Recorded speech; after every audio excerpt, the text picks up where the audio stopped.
우리 하나님의 말씀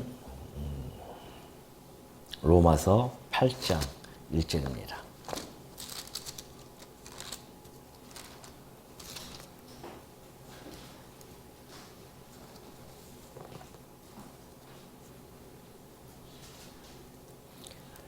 로마서 8장 1절.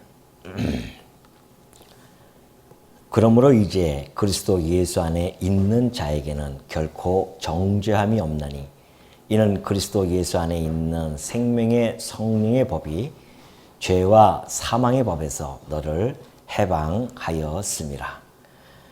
율법이 육신으로 말미암아 연약하여 할 수 없는 그것을 하나님은 하시나니 곧 죄로 말미암아 자기 아들을 죄 있는 육신의 모양으로 보내어 육신의 죄를 정하사 육신을 따르지 않고 그 영을 따라 행하는 우리에게 율법의 요구가 이루어지게 하려 하심이니라. 4절까지 봉독해 드렸습니다.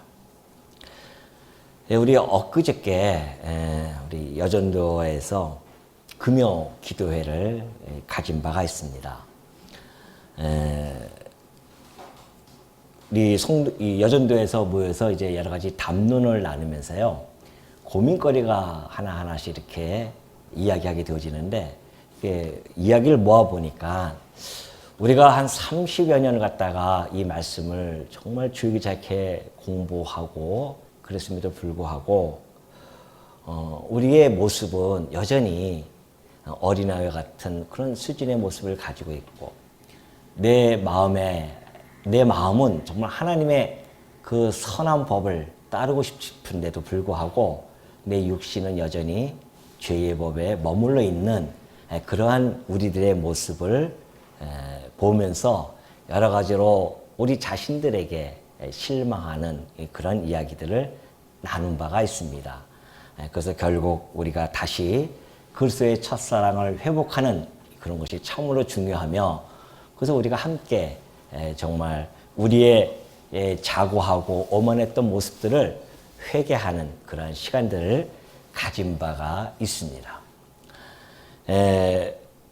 우리가 가졌던 이런 고민들은 사실 우리들의 고민만은 아니었습니다.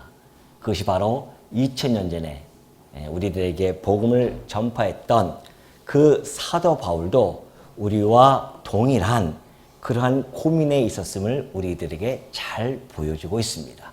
그것이 바로 로마서 7장의 내용이었습니다. 바울은 끊임없이 정말 하나님의 그 선한 법을 지키고 싶은 마음이 있었습니다. 그래서 그런 마음으로 하나님의 법을 추구하며 살아갔는데, 그럼에도 불구하고 그의 육신은 여지없이 자기를 죄의 법 아래로 끌고 가는 것을 그는 목도했었습니다. 그래서 그의 고민은 정말 이 성화되어지는 과정, 빨리 우리가 예수를 믿었으면 정말 거룩한 성자처럼 그렇게 해서 많은 사람들이 봤을 때에 야, 대단하다라고 하는 정도의 그런 거룩한 삶을 살았으면 참 좋겠는데, 10년이 가든 20년이 가든 나를 뒤돌아보면 여전히 그 자리에 머물러 있는 그러한 모습을 바라보면서 실망하지 아니할 수 없다는 것이죠. 이것은 바울도 그랬다는 겁니다. 바울도, 특히 또 바울은 사도 아닙니까?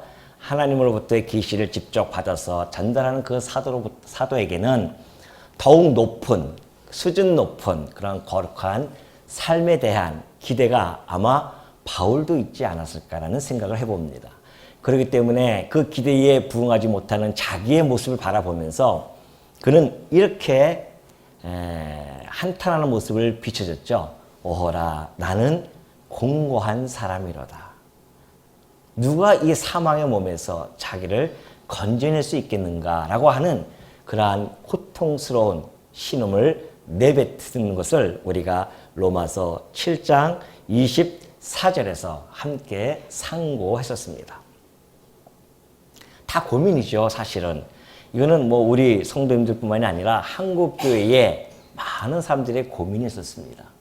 그리고 한국에 기독교가 들어오고 나서 지금 뭐 성도들이 천만이다 막 그렇게 이야기하는데 천만의 성도가 있음에도 불구하고 여전히 이 사회는 커다란 변화가 없어지는 그런 모습을 우리는 바라보면서 성도로서는 좌절하지 아니할 수가 없고요.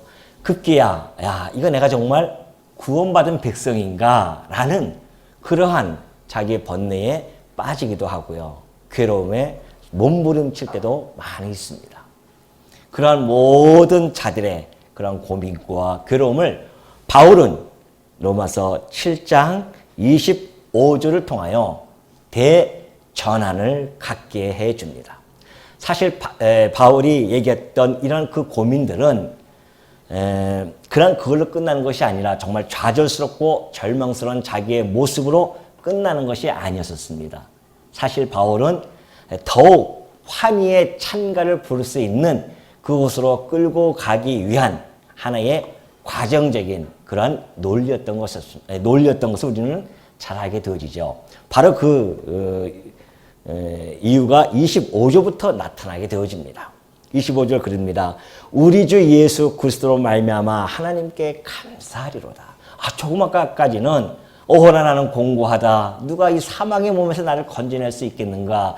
라는 그런 고민을 했던 바울이 갑자기 전환을 해버립니다. 뭐라고요? 예수 그리스도로 말미암아 내가 하나님께 감사하다는 것이죠. 자기 자신은 하나님의 법을 늘 사모하고 따르고 싶어 했는데 육신은 죄의 법을 섬긴단 말입니다.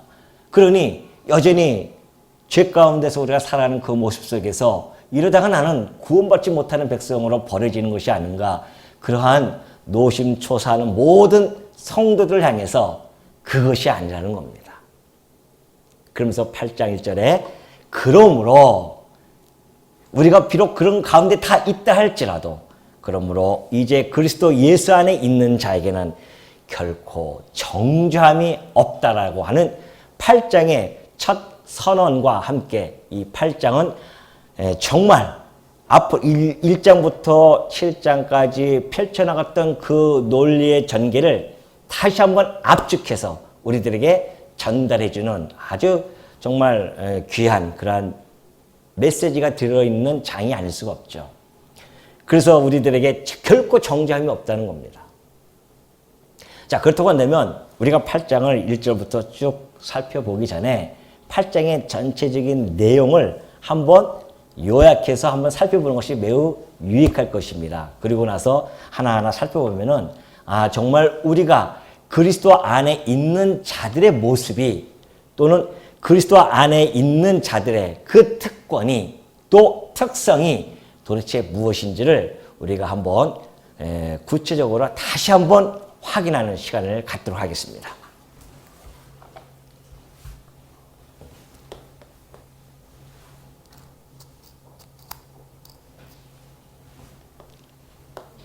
자, 예수 그리스도 안에 있는 자들이 있습니다. 예수 그리스도 안에 있는 자들이 있다고 한다면 역으로 예수 그리스도 밖에 있는 자들도 있다는 이야기죠. 지난번에 말씀드렸듯이 이 세상에는 두 부류의 성질을 가진 자들이 존재합니다. 하나는 예수 그리스도 안에 있는 자들이고요. 하나는 예수 그리스도 밖에 있는 자들입니다. 오늘 여러분과 저는 예수 그리스도 이 안에 있는 자들입니다. 그렇기 때문에 그러한 고민도 하게 되어지는 것이죠. 나는 왜 이렇게 지금 살아가게 되어지는 것인가.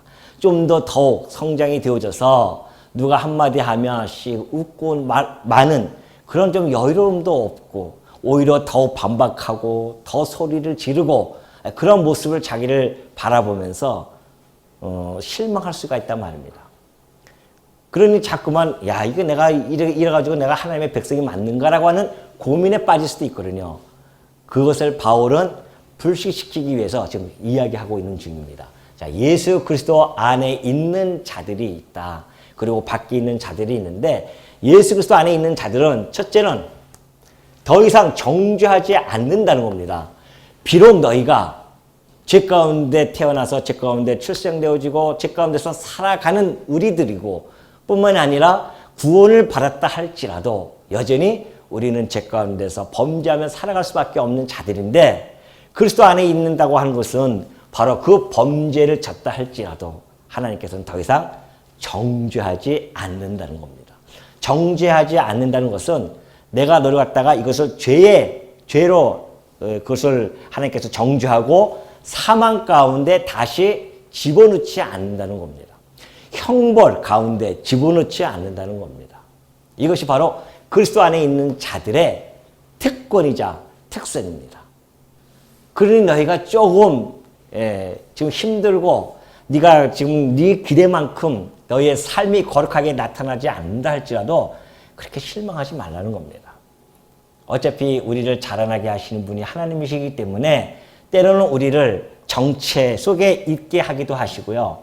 눈에 보이지 않지만 그래도 우리를 조금이라도 또 자라나게 하시고 여전히 우리를 하나님의 손에서 하나님의 끈을 놓지 않게 하시는 그 하나님께서는 우리를 갖다가 점점 자라나게 하시는 것이 분명하기 때문에 그런 자들에게 주는 용기는 내가 정죄하지 않으니까 염려하지 마, 그런 얘기입니다.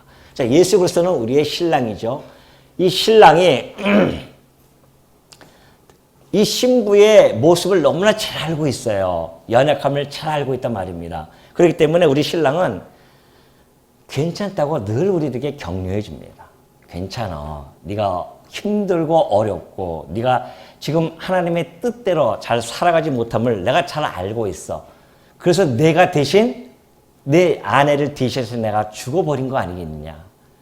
네가 만약에 계속 하나님께서 정죄한다고 한다면 너는 매일매일 영원한 사망 속에서 살아갈 수밖에 없지만은 이미 하나님께서 나를 통해서 너를 건져주셨으니까 너 혹시 범죄하고 살아간다 할지라도 다시 네가 나는 너를 갖다가 7번씩 7번씩 용서해 줄 테니까 걱정하지 말라는 겁니다. 이런 신랑을 만나본 적이 있냐 말이죠. 우리 이 세상에서의 신랑들은 뭐 하나만 조금만 잘못해도 얼마나 그냥 바가지입니까? 요즘은 남자들이 바가지 있는다며요. 잔소리도 많고 어떤 분은 쓱 집에 퇴근해서 들어오면서 뭐 어디라더라, 뭐 장롱이라든가, 뭐 소파라든가 하면서 쓱 지나면서 손을 한번 이렇게 칠한대요. 그거 딱 보는 거예요, 이제. 먼지가 쌓였나, 안 쌓였나. 아, 먼지가 쌓였으면 이제 그때부터 잔소리하기 시작하죠. 당신은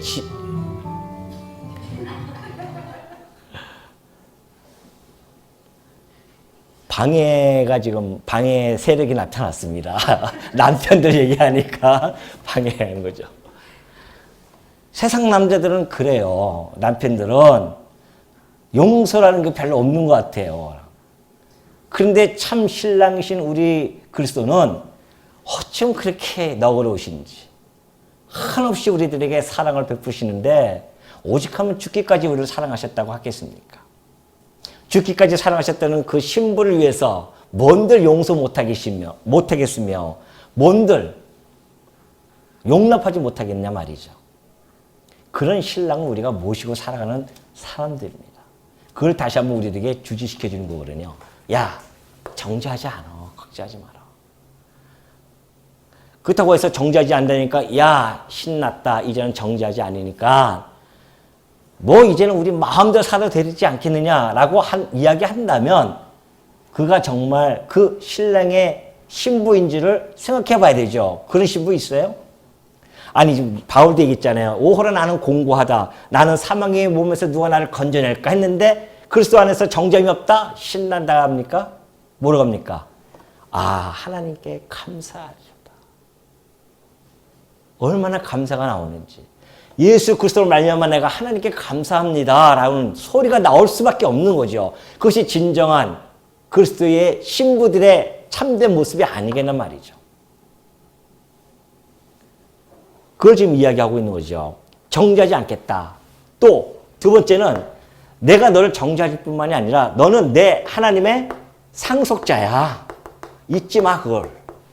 상속자라고 하는 것은 뭡니까? 후사라는 이야기예요. 하나님의 자녀라는 겁니다.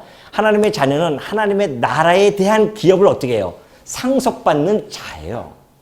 이 엄청난 신분이 상승되어진 자란 말입니다.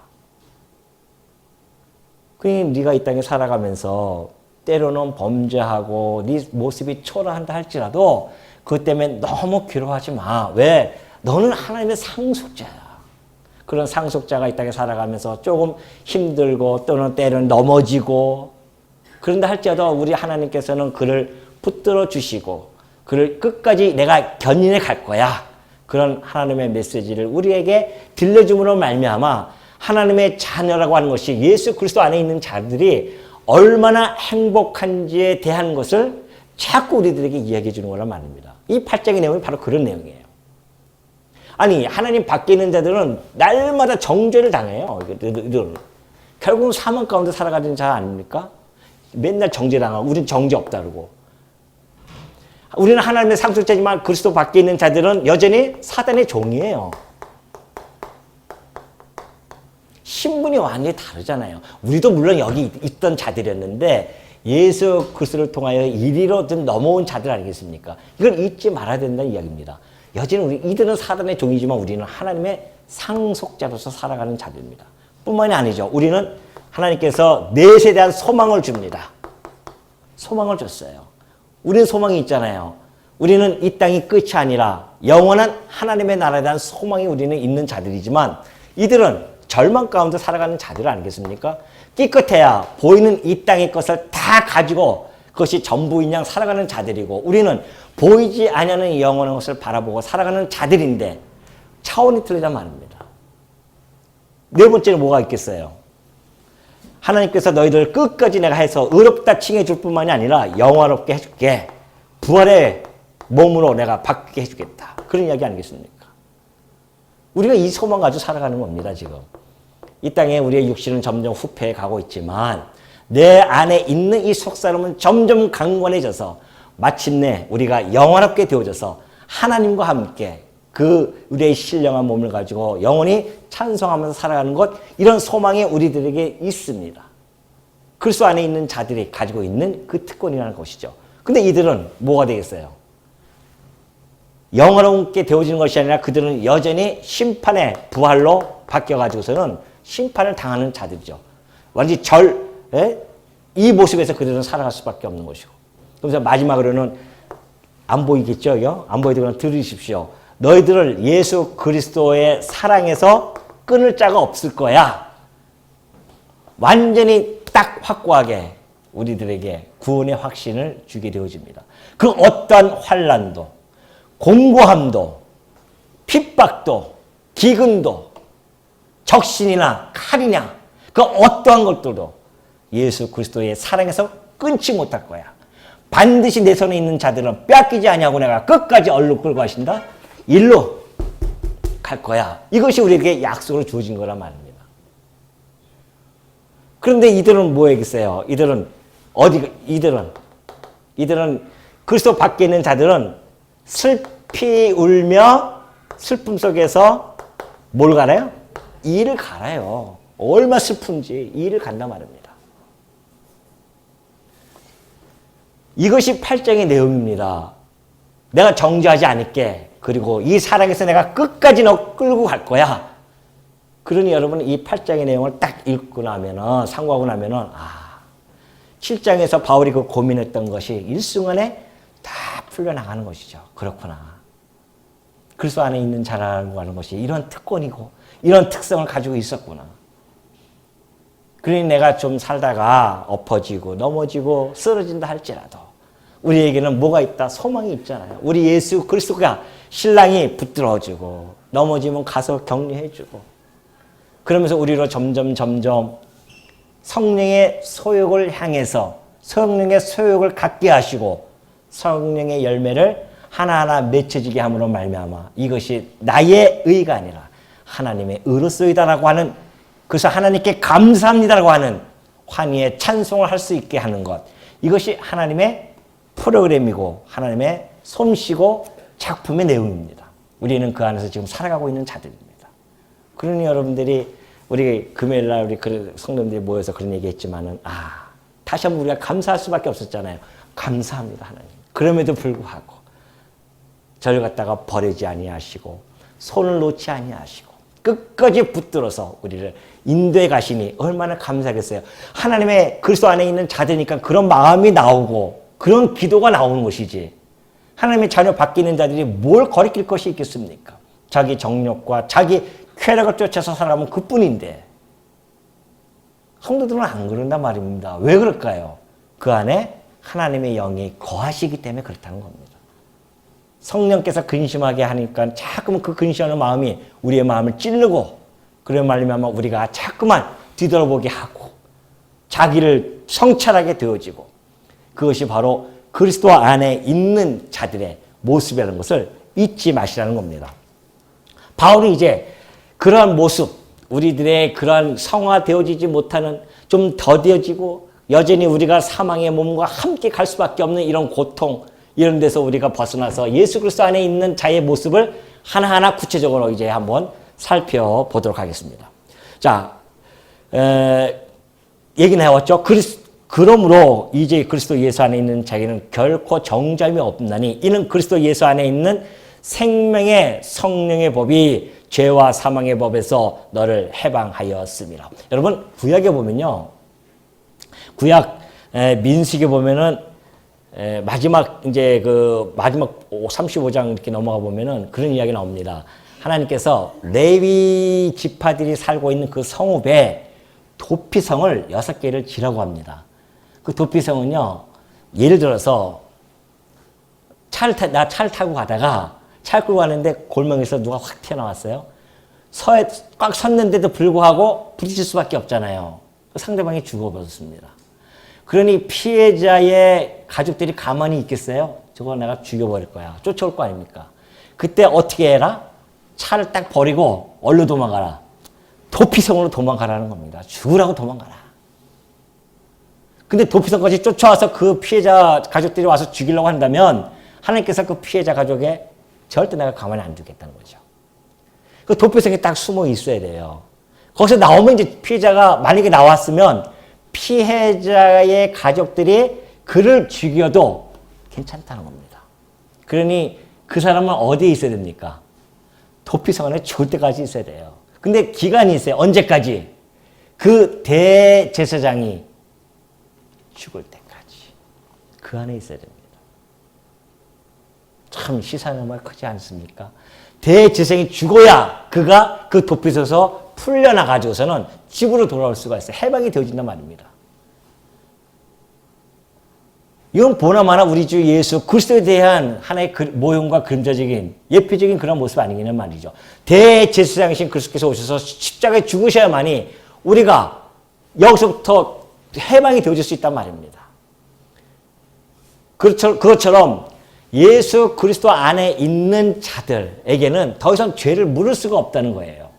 그것이 이미 모형적으로 그렇게 도피성 사건을 통해서 보여주었듯이 바로 이것이 그리스도 안에 있는 자들에게 정죄함이 내가 앞으로 그리스도 안에 있는 자에게는 죄를 묻지 않을 거야. 이것을 구약의 곳곳마다 우리들에게 보여주고 모형적으로 그림자적으로 예표로서 그렇게 보여주게 되어집니다. 그러면서 이제 2절에 보면은 죄와 사망의 법에서 너를 해방하였다고 하죠. 그리스도 안에 있는. 자, 우리 주 예수 그리스도 안에는 생명이 있습니다. 생명, 그러니까 예수님이 오셔서 그러죠. 나는 길이요, 진리요, 생명이야. 그리고 그리스도의 영이 그 생명을 우리에게 공급하여 주는데 그것이 바로 생명의 성령의 법입니다. 그 법이 얼마나 강력한지 죄와 사망의 법에 있는 여기에 있는 우리들을 이곳에서 해방시켜 주는 거란 말입니다. 이거보다 더 약해버리면 어떻게 그 생명이라고 하는 것이 사망보다 약해버리면 어떻게 하냐 말이죠. 그러니까 절대로 우리 주님이 가지고 계신 그 생명은 사망에게 삼켜 보이지 않습니다. 오히려 사망이 생명에게 삼킨 바가 되어진다는 것이죠. 그걸 보여준 것이 바로 부활의 사건 아니겠습니까? 사망이 그를 가뒀는데 그를 영원히 가두지 못하고 3일 만에 오히려 사망의 권세가 깨져버리고 생명이 살아났단 말입니다. 이것이 우리 주님께서 우리에게 주신 소망 아니겠냐 말이죠. 이게 소망, 영원한 소망. 우리도 사망의 몸을 깨고 그리고 영원한 생명으로 바뀌어 나가는 그 놀라운 사건이 우리에게 벌어질 거란 말이죠. 그러니 우리 주님 베드로가 얘기했듯이 베드로가 아주 피를 토하듯이 얘기한 것이 한마디가 있습니다. 하나님께서 이 세상에 구원 얻을 만한 다른 이름을 주신 적이 없다. 누구 외에는? 누구요? 예수 그리스도라고 하는 그 이름 외에는 다른 이름을 주신 적이 없대요. 그러니 우리가 예수 그리스도 안에 있어야 살아난다는 것입니다. 그런데 여러분과 제가 지금 이 안에 있다는 거 아니겠습니까? 이 안에서 지금 우리가 살아가는 것이죠. 그래서 우리가 사망에서 생명으로 검진바 되어지는 놀라운 역사가 있게 되어졌습니다. 여러분 생각해 보십시오. 예를 하나 들을게요. 파리가 하나 있어요. 그 파리가 이만한 보자기가 있어요. 이 안에 파리가 있습니다. 이렇게 막 이렇게 해서 날아다녀요. 막 날아다니는데 이 보자기가 이렇게 딱 땅에서 이렇게 있으면 여기 보자기가 이렇게 있으면 이 파리가 벗어날 수 있어요? 없잖아요.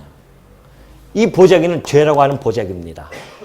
그리고 이 위에는 여러분 겨울에 추울 때 덮는 솜이불 있잖아요. 그 이불이 하나 덮여져 있어요. 뭐에 대한? 사망이라고 하는 이불이 덮여져 있습니다. 이 파리는 여기서 태어나고 여기서 살면서 죽을 때까지 벗어날 수 있는 길이 있을까요? 없습니다. 이게 우리의 모습이란 말이죠.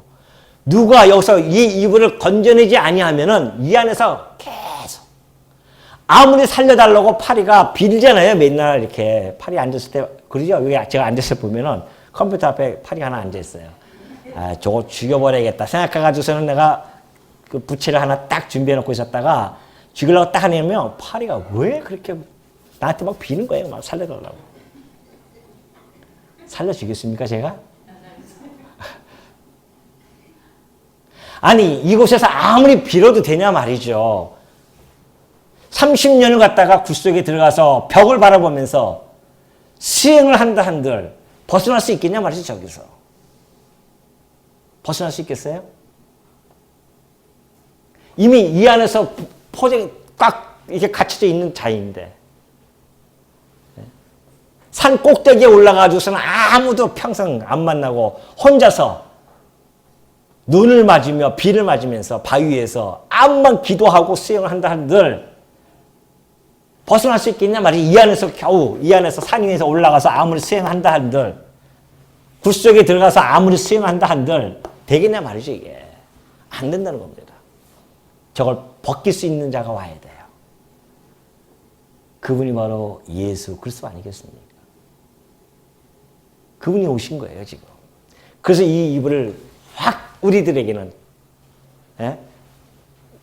이 예를 들었으니까 할 수 없죠. 이렇게 손을 들어서 우리들만 싹 건져서 여기서 하나씩 하나씩 건져낸 거예요. 그 안에 여러분이 여기에 있는 겁니다. 팔이라고 내가 비유를 해서 죄송하지만 근데 바울도 얘기했어요. 우리 보고 우리가 만물의 찢기가 아니겠는가. 안 그래요? 만물의 찢기예요. 우리가. 잘난 게 무엇이 있냐 말이죠. 온통 쇳덩어리로 태어나서 쇳덩어리로 살아가는 오직 자기만 알고 살아가는 그런 인간의 모습인데 그러니까 3절에 보면 율법이 육신으로 말미암아 연약하여 할 수 없는 그것을 하나님은 하시나니 곧 죄로 말미암아 자기 아들을 죄 있는 육신의 모양을 보내어 육신의 죄를 정하사 육신을 따르지 않고 그 영을 따라 행하는 우리에게 율법의 요구가 이루어지게 하려 하심이니라. 그런 이야기를 하죠. 자, 3절과 이 4절의 내용은요. 율법이야 할 수 없는 게 있어요. 율법이. 근데 그 할 수 없는 이유는 육신 때문에 그래요. 우리들의 육신 때문에 율법이 그걸 할 수가 없어요. 이게 도대체 무슨 얘기인가. 그런데 곧바로 뒤에는 그것을 하나님은 하신대요. 율법이 할 수 없고 하나님만이 하실 수 있는 일이 도대체 뭘까요? 이 부분을 우리는 다 같이 찾아봐야 됩니다. 히브리서로 넘어가야 됩니다. 히브리서가 너무도 잘 설명을 해주고 있습니다. 히브리서 넘어갑니다. 히브리서 10장으로 갑니다.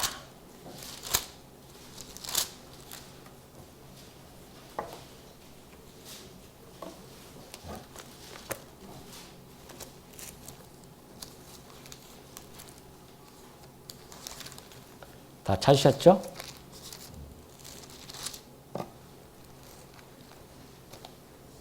히브리서 10장 1절입니다. 자, 지금부터 읽으면서 제가 하나하나씩 잘 설명해. 아까 그 내용을 잘 생각해 주십시오. 율법이 도대체 뭘 할 수 없고 하나님은 도대체 뭐 어떻게 하시는 건가? 이 대한 부분입니다. 자, 율법은 장차 올 좋은 일의 그림자일 뿐이요 참 형상이 아니므로 해마다 늘 드리는 같은 제사로는 나오는 자들을 언제나 온전하게 할 수 없다. 그렇게 이야기해요. 자, 여러분 제가 말씀드렸죠? 그때 자 예수님이 오시고 모세 시대 때에 하나님이 율법을 주십니다. 율법의 구성 중에서 정죄 기능이 있고 사죄 기능이 있다고 했습니다. 정죄 기능 이것이 계명 그리고 율례 그리고 사죄 기능이 있습니다. 이건 규례죠. 지금 여기서 하는 이야기 히브리서 이야기하는 율법 그리고 아까 로마서 8장 3절에서 얘기했던 그 율법은 바로 이 부분입니다. 율법 전체를 얘기하는 것이 아니라 사죄에 대한 부분이에요. 사죄는 규례라고 했죠. 규례. 제사법입니다. 제사를 드리는 거예요. 지금 그 내용이에요. 다시 한번 봅시다. 자, 늘 드리는 해마다 늘 드리는 같은 제사로는 나오는 자들을 언제나 온전하게 할 수 없다고 합니다. 다시 말해서 이 율법이 사죄 기능에서 이들이 제사를 드리기 시작하는데 아까 그러죠. 이것은 장차 올 좋은 일의 그림자다. 이렇게 형상이에요. 장차 올 그림자. 예수님께서 오셔서 드릴 그 제사에 대한 그림자였다. 그럼 그림자로 가는 것은 온전하게 할 수가 없는 겁니다. 연약할 수밖에 없는 거죠. 참 것이 아니란 말입니다. 그렇죠? 그걸 좀 이야기하는데 그 제사는 언제나 온전할 수 없게 하는데 왜 그러냐 하면은 그렇지 아니하면 섬기는 자들이 단번에 정결하게 되어 다시 죄를 깨닫는 일이 없으리니 어찌 제사 드리는 일을 그치지 아니하였으리요. 율법에서 드리는 제사법은요. 황소와 염소와 그리고 양을 드리는 제사입니다. 짐승을 드리는 제사예요. 생각해 보십시오. 아니 여러분의 죄가 그 짐승의 피로서 사함을 얻을 수 있다고 생각하십니까? 짐승이 뭔데? 아니 그 짐승 그냥 아무것도 모르고 돌아다니는 그 짐승에게 내 죄를 전가시켜서 죽여서 내 죄가 사해질 수 있냐 말이죠. 그런 효력이 있냐 말이죠. 근데 하나님께서는 그거라도 가져와. 왜? 내가 이거는 그림자니까. 그림자이기 때문에 가져와서 해주면 내가 잠시 당시에 졌던 그 죄는 내가 사해줄게. 그걸 보여준 거예요. 그러니까 오늘 내가 오늘 죄를 졌어요. 그러면 내일 황소 가져와서 제사를 지내요. 그 다음날 또 지면은 또 가져와야 돼요. 만약에 이것이 온전한 제사였다고 한다면 짐승의 제사가 우리는 한 번만 드리면 끝나는 거죠. 근데 왜 날마다 드려야 되고 해마다 드려야 되고 만약에 그것이 드려졌다고 한다면 우리가 더 이상 제사를 드릴 필요가 없었을 텐데 바로 그 이야기입니다. 그러나 이 제사들에는 해마다 죄를 기억하게 하는 것이 있나니 이는 황소와 염소의 피가 능히 죄를 없이 하지 못함이라. 그러므로 주께서 세상에 임하실 때 이르시되 하나님이 제사와 예물을 원하지 아니하시고 오직 나를 위하여 한 몸을 예비하셨도다. 번제와 속죄제는 기뻐하지 아니하시나니 이제 내가 말하기를 하나님이여 보시옵소서 두루마기 책에서 나를 가르쳐 기록된 것과 같이 하나님의 뜻을 행하러 왔나이다. 우리 주님이 와서서 하신 이야기가 그런 이야기예요. 시편을 통해서 하신 이야기예요. 시편의 예언을 통해서 지금 하는 이야기가 무슨 이야기냐면 하나님이 제사와 제물을 원치 아니하셔요. 이제는 이 제사 드리는 짐승의 제사, 이 짐승의 제사는 원하지 않는다. 이제는 왜? 오직 나를 위하여 예수 그리스도를 위하여 한 몸을 내가 예비하셨다 그래요. 우리 주님께서 이 땅에 오셔서 내가 이제 죽으러 올 건데 근데 하나님께서 나를 위해서 몸을 하나 준비해놨다. 그 몸이 바로 예수님이란 말입니다. 예수의 몸. 마리아의 몸을 입고 이 땅에 태어날 그 몸을 하나님이 이미 준비하셨어요. 그래서 그 몸을 입고 오게 되어졌는데 하나님께서는 번제와 속죄제를 기뻐하지 않으셨다. 저 짐승으로 드리는 것들을. 그래서 하나님이여 이제 그 시편 기자를 통해서 이야기하는 것이 하나님이여 보시옵소서 두루마기 책에 나를 가리켜 기록한 것 두루마기 책에서 나를 기록한 거, 나를 대하여 이거. 예수 그리스도를 통하여 이루어질 것. 이제 하나님의 뜻을 내가 행하러 왔나이다. 기록된 것처럼. 구약에 약속되어졌던 것처럼 내가 이제 왔나이다. 그런 이야기입니다. 그러면서 위에 말씀하시기를 주께서는 제사와 예물과 번제와 속죄제는 원하지도 아니하시고 기뻐하지도 아니하신다 하였고 이는 다 율법을 따라 드리는 것이라. 그 후에 말씀하시기를 보시옵소서 내가 하나님의 뜻을 행하러 왔나이다 하셨으니 그 첫째 것을 폐하심은 둘째 것을 세우려 하심이라. 이 뜻을 따라 예수 그리스도의 몸을 단번에 들으심으로 말미암아 우리의 거룩함을 얻었노라. 제사장마다 매일 서서 섬기며 자주 같은 제사를 드리되 이 제사는 언제나 죄를 없게 하지 못하거니와 오직 그리스도는 죄를 위하여 한 영원한 제사를 드리시고 하나님 우편에 앉으사 그 후에 자기 원수들을 자기 발등상이 되게 하실 때까지 기다리시나니 그가 거룩하게 된 자들을 한 번에 제사로 영원히 온전하게 하셨느니라. 너무도 잘 해석을 해주고 있습니다. 히브리서 기자가. 그냥 읽기만 해도 알잖아요. 아, 율법이 연약해 할 수 없는 거예요. 뭐예요? 이 율법이 짐승의 제사로는 육신들이 너무너무 죄를 많이 지니까 그걸 깨끗하게 할 수가 없는 거예요. 할 수 없어요. 오로지 하나님만이 이 죄를 없이 할 수 있는데 그래서 하나님께서 한 몸을 예배해서 하나님의 아들을 이 땅에 보내셨다. 그런 이야기죠. 하나님의 아들만이 그애가 흘리신 피만이 온전한 제사를 드릴 수 있는 효력이 있다는 겁니다. 당연하죠. 그 짐승의 피가 우리 죄를 어떻게 사해줄 수 있겠냐 말이죠. 아무 죄도 없으신 그 하나님의 아들만이 우리의 죄를 위하여 십자가에 죽으심으로 단 한 번의 제사로 영원토록 다 끝내버리는 겁니다. 이것이 하나님만이 하실 수 있는 일이었습니다. 근데 그 일을 하나님이 하셨다는 거 아니겠어요? 그리고 더 이상 우리들에게 죄를 묻지 아니하십니다. 그것이 16절부터 나타나죠. 주께서 이르시되 그날 후로는 그들과 맺을 언약이 이것이라 마음 하시고 그 내 법을 그들의 마음에 두고 그들의 생각에 기록하리라 하신 후에 또 그들의 죄와 그들의 불법을 내가 다시 기억하지 아니하리라 하셨으니 이것들을 사하셨은즉 다시 죄를 위하여 제사 드릴 것이 없느니라 선언을 하십니다. 예레미야 선지자예요. 예레미야 선지자를 통해서 지금 우리 주님이 하시는 말씀입니다. 이제 더 이상은 내가 죄를 묻지 않겠다는 겁니다. 누구 때문에? 예수, 내 하나님의 아들이신 그리스도를 십자가의 사건을 통해서 더 이상 내가 죄를 묻지 않고 온전하게 다 끝내버리겠다. 그러니 너 제사 드리지 말라는 겁니다. 그런데 지금도 여전히 유월절을 드려야 된다고 하는 자들이 나타납니다. 아니, 유월절만 드리면 되겠냐 말이죠. 초실절도 드려야 되고 뿐만이 아니라 절기란 절기를 다 날과 달과 절기를 다 지켜야 되고 그것만 지킵니까? 율례도 지켜야 되고 계명도 지켜야 되고 구약 율법을 항상 온갖 걸 다 지켜야지 어떻게 하나만 딱 유월절만 지키라고 합니까? 그런 엉터리 같은 소리에 많은 사람들이 몰린다고 하는 이 놀라운 사건. 아이러니 않습니까? 네? 그래서 우리가 바울이겠네요. 미혹의 영을 집어넣으면 미혹의 영을 넣어서 그쪽으로 가서 망할자는 망하게 하시는 하나님의 역사가 아니고서야 그것이 어떻게 예수 그리스도를 믿던 사람들이 교회 다니던 사람들이 거기에 혹해가지고서는 그걸로 끌려가냐 말이죠.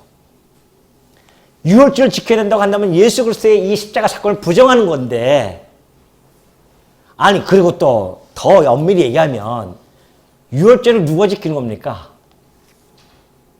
이스라엘 백성이 지키는 거지 한국 사람이 무슨 유월절을 지켜요. 유월절 지킬 수 있는 이방인들이 권한도 없고 권리도 없는데 그런 말도 안 되는 이야기들에 현혹당하는 많은 사람들이 있습니다. 안타깝죠.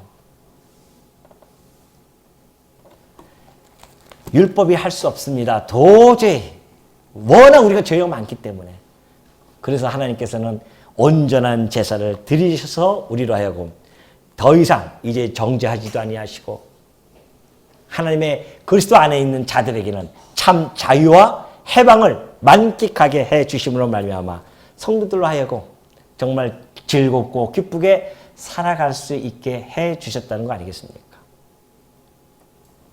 그러면서 이제 다시 우리 로마서 넘어갑니다. 본문으로 넘어가면 8장 5절의 말씀이 있습니다. 육신을 따르는 자는 육신의 일을, 영을 따르는 자는 영의 일을 생각하나니 육신의 생각은 사망이요 영의 생각은 생명과 평안이니라. 육신의 생각은 하나님과 원수가 되나니 이는 하나님의 법에 굴복하지 아니할 뿐 아니라 할 수도 없습니다. 육신에 있는 자들은 하나님을 기쁘시게 할 수 없느니라. 자, 육신을 따르는 자들이 있고요. 영을 따르는 자들이라고 하는데 영은 성령입니다. 성령을 따르는 자들이 있어요. 이 땅에는. 자, 육신을 따르는 자들은 항상 생각을 육신의 일만 생각합니다. 다시 얘기해서 여기가 바로 육신의 생각을 가지고 살아가는 자들입니다. 그리스도 밖에 있는 자들은 육신을 따르는 자들이고요. 육신의 일만 생각합니다. 육신의 일이 뭘까요? 육신의 일이 뭐예요? 예? 그런 거 생각 안 해보셨습니까? 육신의 일이 뭔지, 성령의 일이 뭔지 잘 생각 안 하시고 사십니까? 아이고, 목사님, 하루 밥 3끼 먹고 살기도 힘듭니다. 정말 그렇습니까? 우리의 존재가 그 정도뿐이 안 됩니까? 겨우 하루 밥 3끼 먹기 위해서 이 땅에 살아가는 존재뿐이 안 되는 말이에요, 우리가. 이런 어마어마한 것에 우리가 좀 속해 있는 자들인데 이들과 같이 우리도 육신의 일을 쫓아서 살아가는 자들이란 말이죠. 아니 그렇다고 해서 내가 이렇게 얘기하니까 그럼 직장생활하고 이런 것들이 육신의 일인가? 그런 이야기가 아니에요. 하나님이 주신 직업이고 하나님께서 주시는 당연하죠. 그거는 하나님이 우리를 보내신 그곳에서 우리가 하나님의 뜻을 이루면서 살아가는 자들, 그 성도의 만인 제사장적인 우리의 그런 신앙적인 마인드를 가지고 우리는 살아가는 자들 아니겠습니까? 어디에 가 있든 간에 내가 일하는 그 처소가 곧 내가 하나님의 백성으로 살아가는 그런 아주 절호의 찬스고 그곳에서 하나님 나를 갖다가 교육시키고 훈련시켜 나가는 그런 장소죠. 그런 걸 얘기하는 것이 아니라 이들은 여전히 우리는 하늘의 것을 가치를 두고 살아가는 자들이지만 성령을 쫓는 자들은 늘 생각을 하늘에다 두고 살아가는 자들이란 말입니다. 성령의 일을 갖다가 쫓는 자들은 하늘의 것을 가치를 두죠. 영원한 것을 바라보면서 소망을 가지고 이걸 바라보면서 내가 누구인지를 생각하면서 살아가고요. 어떤 상황이 있든지 간에 절망 가운데 있다 하더라도 내가 누구인가 다시 한번 생각하고 내가 하나님의 나라를 몽땅 다 유업으로 받은 하나님의 아들이지 하나님의 자녀지 그걸 생각하는 사람이에요. 성령을 쫓는 자들은. 예? 내 육신의 몸이 연약하면 연약할수록 나는 반드시 신령한 부활의 몸으로 나는 변화가 되어져서 하나님을 찬송하면서 살아갈 자이지 이걸 생각하는 자들입니다. 성령을 따라서 살아가는 자들은 성령의 일을 생각하는 자들이죠. 그러니 성령의 열매인 사랑이라든가 희락이라든가 화평이라든가 오래 참고 온유, 절제 뭐 등등 많이 있잖아요. 우리 9가지 열매, 충성이라든가 양선, 자비라든가 이런 성령의 열매들을 생각하면서 살아가는 자들 아니겠냐 말이죠. 그러니까 여러분들이 고민하는 거예요. 그래서 때로는 내가 분노했다가도 성령의 일을 생각하는 자들은 그렇지. 성령께서는 우리들에게 사랑을 이야기하고 화평을 이야기하는데 왜 나는 화평이 아니라 왜 내 입에서는 자꾸만 분노가 치솟고 그런 걸 통해서 깨달아지는 거 아니겠어요? 자꾸만. 이것이 성령을 쫓는 사람들의 삶이고요. 성령을 육신을 따라 사는 자들은 그런 육신의 일을 생각하는 거예요. 자기 정욕대로 살아가는 자들입니다. 자기의 쾌락에 쫓아서 시기하고 질투하고 그냥 하나님이 주신 그 현재의 삶에 만족하지 못하고 항상 불평과 불만을 가지고 살아가고 나는 왜 이렇게 살아야 되나. 그러나 성령을 쫓는 자들은 하나님이 주신 그 현장을 소중하게 생각하고 지금 있는 이 자리가 하나님이 나를 나되게 만드시는 그곳이구나 라는 것을 생각하면서 어디에 가 있든지 간에 하나님을 기억하고 하나님을 생각하면서 살아가는 것. 이것이 성령을 따르는 자들의 모습이라는 것입니다. 그러니 이들의 결과는 뭐예요? 사망이잖아요. 사망. 얼세 사망. 사망 가운데 있고 우리 여기 이곳에 있는 자들은 생명과 평안에 있는 자들입니다. 혹시 여러분들 사시면서 지금 내 마음속에 평안함이 없다라고 생각하시는 분 계십니까?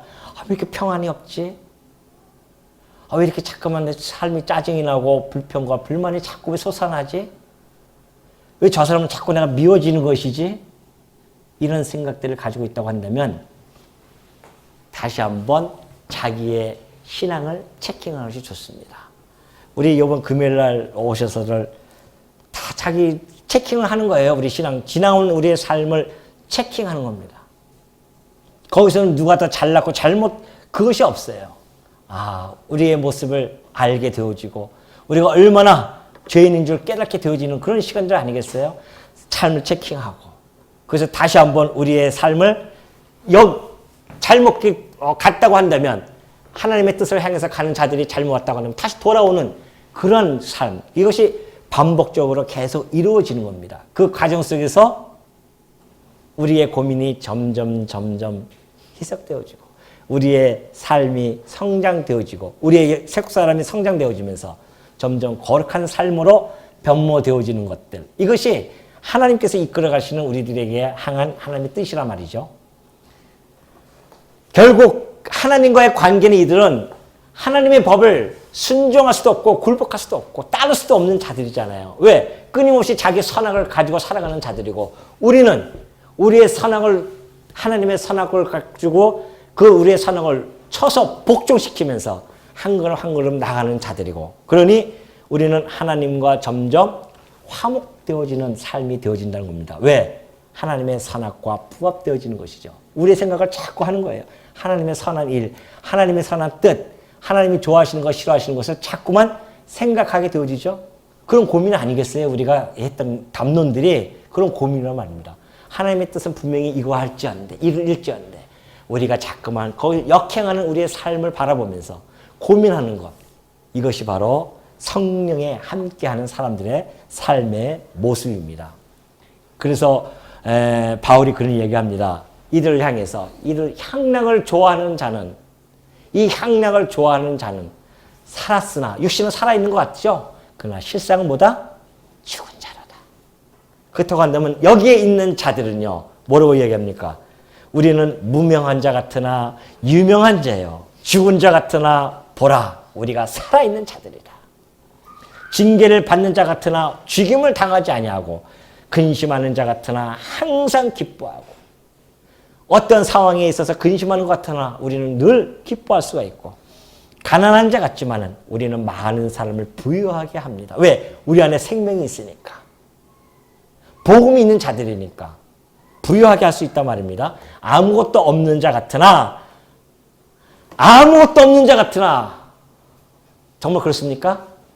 다시 한번, 아무것도 없는 자 같습니까? 다 그런 것 같은데요. 아무것도 없는 자 같으나 뭐예요? 모든 것을 어떻게? 가진 자로다. 기도하겠습니다.